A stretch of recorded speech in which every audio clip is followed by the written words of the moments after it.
Trendsetter, I got style for you. Ain't seen you at the top, it's been a while. Hey there everyone, Atesh here, back again with another video, and in this video I want to talk about a laptop that I recently purchased and my opinions about this laptop, whether it is good for the new beginners, new programmers or not. A lot of you saw this laptop during my Linux series because I'm using this as a full-fledged machine for recording the Linux videos and using it on a virtual machine as well, and a couple of other stuff as well.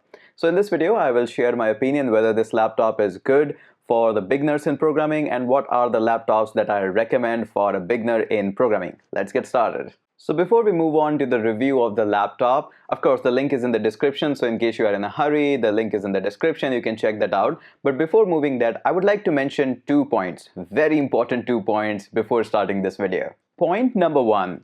We always want a machine, or we always want the thing which is little bit just out of our budget. So definitely I'm pretty sure you want to buy that iMac or iMac Pro, but that's not in our budget. So always keep in mind that you always get what you pay for. So if you are cutting a little bit of the budget, surely some of the things are going to get cut down as well. Point number 2, the laptop that I'm recommending to you is definitely amazing. I've personally used it, but definitely over some months or over some years, there's going to be better version of it, and then there's going to be debate about that. So I'll talk about the specific details and must-have things in a laptop that you should always watch out.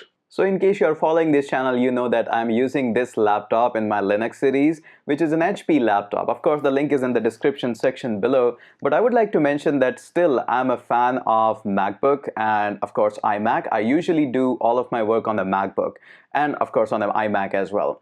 But recently I tried to shift the things onto the Windows platform and I am surprisingly happy with this my HP machine. Now surely the performance what I get on my iMac, which is a beast, is not even comparable to this new machine, but still it's a surprisingly good result. The configuration of this laptop is pretty decent. I didn't expect it any less from this laptop because it's configured with 1 terabyte of hard disk, 8 gigs of RAM, 8th gen i5 processor, as well as 2 gigs of graphic card. So I was already expecting much, but what was the thing that I decided to buy this laptop compared to other laptops? See, in the programming, you want things to happen fast, and I do understand that now patience is very much low in most of the people. So one thing that I would recommend to go for this version of the laptop instead of there is another version is the SSD.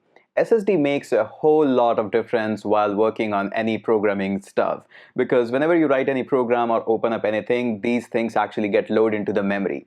Now, things goes on later on after the processor and everything, but the first thing is how fast is your SSD so that we can just take the program out there. So it's always wise and my personal recommendation to spend a little bit more in trying to get that SSD. Now, some people prefer that I'm going to buy a laptop which has an SSD slot and later on I'm going to just add an SSD to that.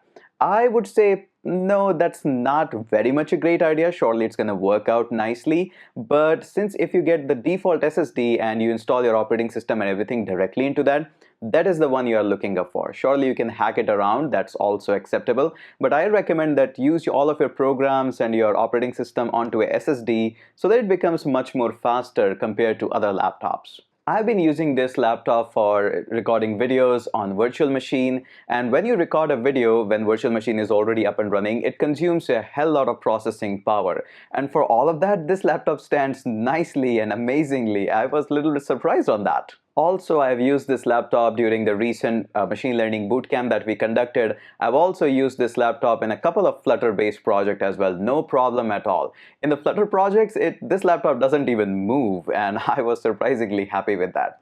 Now, surely when you're going to push it beyond a little bit of the limit, it's going to throttle a little bit, but that's okay. Keep it a little bit cool, and you're going to be absolutely happy with this laptop. The only problem is the screen is not that much great, but I don't complain much on the screen because I'm much more habitual of working on an iMac, which is amazingly soothing display. So no matter what screen I look at, I doesn't find it very amazing. So this laptop screen doesn't impress me at all. Apart from that, the sound is horrible in this laptop. If you're planning to watch a few movies, I recommend you to buy some nice pair of headphones or something like that.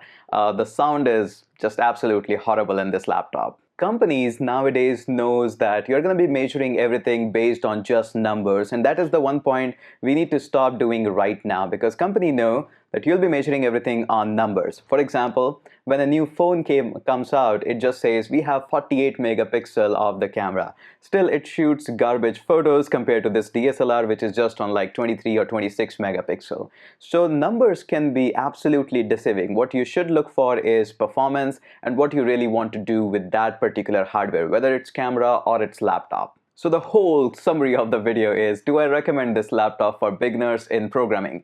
Yes, absolutely I do. Make sure you always understand that I'm comparing the price versus what you're getting in return of that. I still, if you have no budget issues, I would still recommend to go for Mac products.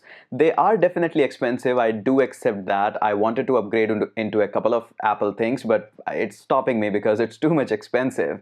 But again, I would say that if you can get even a used laptop of MacBook Pro or something, that would be way better than the performance that you're going to get compared to these laptops. So this is really a great choice for beginners. If you're starting your college life, I would highly recommend, and I would say, yeah, I recommend this laptop. Yeah, also I forgot to talk about one more thing. This laptop is comparatively lightweight and also comes with pre-installed original Windows 7 as well as Microsoft Office Student Edition. So that is definitely a plus and definitely worth including in the cost. Okay, so in case you are not looking for buying into this brand of laptop, that's totally okay. I'm not being paid by any laptop or anything. So make sure you always look for one thing. Make sure you don't cut off the budget in the SSD sector. You definitely want to have an SSD in your laptop, no matter what it is. And in case your laptop is a little bit old, I would highly recommend to top it up with SSD. It makes a whole lot of difference in performance. So that's my final word. This video is sponsored by Open Mouth Thumbnail, which always gives you a lot of views. Big you up and they look down on you. Take one loss, no one's around for you.